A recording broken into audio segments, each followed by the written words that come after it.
What happens when an elderly black woman proudly says her grandson works at NASA and the whole room laughs? You won't believe how one entrance turned their smirks into silence. Let me set the scene for you real clear. It's a bright Thursday morning at Oak Ridge Elementary, one of those polished, inclusive on paper kind of schools, tucked in a quiet, mostly white suburb of Atlanta. The walls, covered with posters of astronauts, scientists, engineers. But let's be honest, you know good and well, not a single one of those faces looks like the kids who get side-eyed in the hallway for walking too loud. It's career day, the kind of event where folks come in dressed like ambition itself, ready to flex. The room is full of parents with LinkedIn smiles and business cards no one asked for. Finance, real estate, tech startups, folks tossing around job titles like confetti. And in the very back, sitting quiet with a pan of warm, foil-wrapped cinnamon rolls balanced on her knees, is Miss Geraldine Moore, 76 years of grace and grit, retired nurse, widowed twice, raised 3 boys, buried 1, built a life one sacrifice at a time. She didn't come here to show off. She came for her granddaughter, Lanaya, a curious, wide-eyed little girl who dreams of stars like they belong to her, because her grandma told her they did. Now, Geraldine didn't plan to say a word. She was here to listen, support, and maybe hand out her roles when things wrapped. But when that mic came around, and folks were talking about who they knew at CNN and what hedge fund they manage, something in her stirred. She leaned forward, took the mic, and said it plain. My grandson works at NASA. Just like that. No drum roll, no apology. The whole room shifted. You know that awkward hush people get when they don't know whether to clap, blink, or fake a smile? Yeah, that kind of silence. And then, here it comes, the laughter. Soft at first, polite, the kind that pretends to be harmless but cuts deep when you know the code. One white woman in a red blazer leaned in like she was doing Geraldine a favor. NASA, that's impressive. What does he do there? Janitorial work? Another parent, guy in khakis, probably owns more golf clubs than books, chuckled loud enough to feel superior, but not loud enough to be called out. And then came Miss Hunter, the 5th grade science teacher, wearing her usual I studied abroad once energy. Do you mean like an internship or something local? NASA's very competitive. Geraldine? She didn't flinch. She didn't scowl. She didn't even blink. She just tilted her chin, smoothed the hem of her coat, and said, his name is Malik Thomas. He holds red badge clearance. He's a systems engineer on the Mars mission program.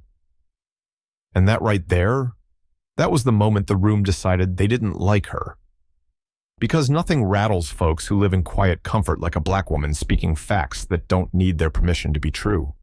A man near the juice table, bald, Bluetooth in his ear for no reason, muttered, that's cute. I wanted to be Spider-Man when I was 10. Someone else said, these folks really do love to dream big, don't they? The laughter returned. Not loud this time, but sharp. Clean enough to pass as a joke, mean enough to sting. And poor Linnea? She shrank 2 inches in her seat, staring down at her shoes like they could teleport her out of there. This was the same woman who taught her about Mae Jemison, Katherine Johnson, the same woman who told her night after night, our people built pyramids, baby. Don't you ever let anyone tell you science ain't in your blood. And now she was being laughed at, dismissed, talked to like she was some sweet old lady telling fairy tales. Then, just as the temperature in the room reached that perfect pasta blend of smug and sour, the principal stepped in. He scanned the room like something wasn't quite right. Excuse me, everyone, he said. We have one last guest speaker. He just arrived. The door creaked open, and there he was, tall, broad-shouldered, calm, like he had nothing to prove. But if you pushed him, you'd find out real fast. Charcoal gray suit, trim beard, polished shoes, NASA badge shining like truth on his chest. He walked in slow, steady. His eyes searched the room once, just once, and then landed right on Geraldine. She smiled. He smiled back. And every single person who had laughed suddenly didn't know where to look.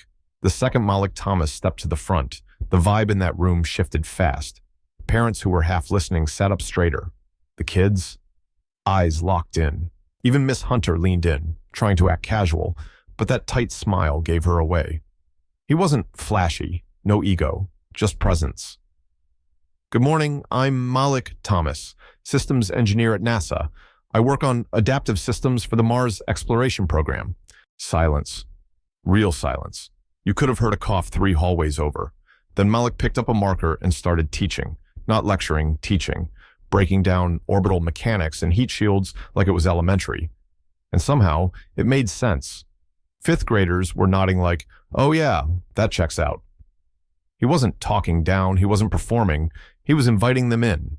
He talked about code, pressure failures, second chances, and yeah, he spoke on racism too, calm, direct, like a man who's lived it and still showed up every day to do what they said he couldn't. Then some dad, trying to be slick, asked, "So how'd you end up at NASA?" Malik didn't miss a beat. "I had a grandmother who told me I could, even when nobody else did."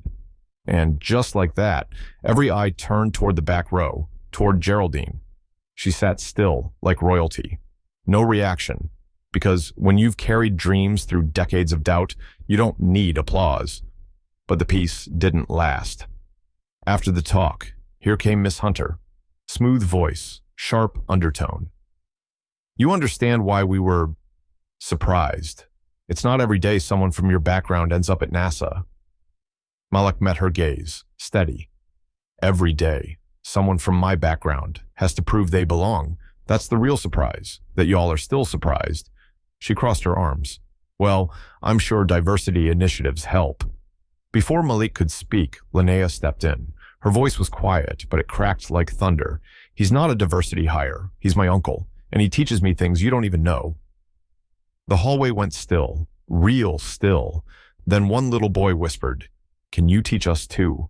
Malik knelt down. "Absolutely." That's when security showed up. 2 guards, one already looking at Malik like he fit a description. "Sir, someone reported a suspicious visitor. We'll need to verify your ID." No panic, no protest.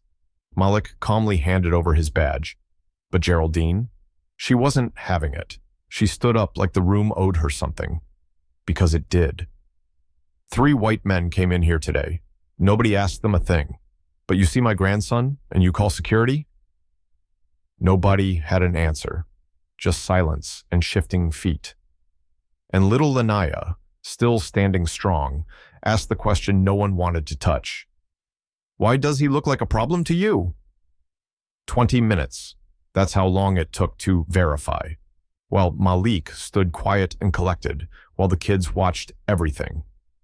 When it was over, the principal rushed in, awkward smile and all. "There's been a mix-up. Mr. Thomas is cleared. But see, nobody said sorry. Nobody but the kids. They walked up, shy, curious, full of questions. They didn't care about the whispers or the stares. They saw someone who looked like them and knew the sky wasn't the limit anymore. It was just the beginning." They stood outside the school doors. Cold air brushed against Geraldine's face, lifting her silver curls, gently, as she looked up at her grandson. "I'm sorry they treated you like that," she said quietly. Malik didn't hesitate. "Don't be," he said. "They showed who they are. Now I get to show who we are." Inside, the school was already buzzing, not about the disrespect, but about the disruption. There were quiet meetings, soft-voiced complaints, and talk about visitor safety. Nobody addressed what really happened, just how messy it looked. But the truth? It wasn't going to stay quiet. Because while adults whispered, Linnea posted. She uploaded the video she recorded. The laughter, the stares, the security guards, everything. The caption hit harder than any headline. "This is what it looks like when a black man tells the truth in a classroom." By morning, it was everywhere. #NASA engineer let black kids dream #. Career Day exposed local news showed up. National stories followed, and the school, they scrambled.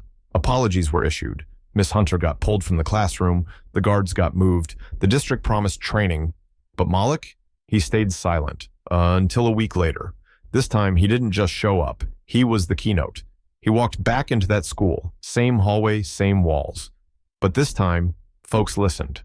Not just kids, parents, teachers, board members. People who once smirked now sat still. He brought a simple case with him. Inside was a framed letter from NASA honoring his role in the Mars 2030 mission. Malik Thomas, Principal Systems Engineer. He didn't brag, he didn't scold, he taught about science, about resilience, about what it means to walk into rooms built to doubt you, and still take the mic. Geraldine sat in the front row, hands folded, back straight. She didn't say a word. She didn't need to. Nobody laughed this time. When the talk ended, Lanaya rushed to him. "Did you see them?" she whispered. "They believe you now." Malik looked down at her, his voice low. "No," he said. "They believe you now."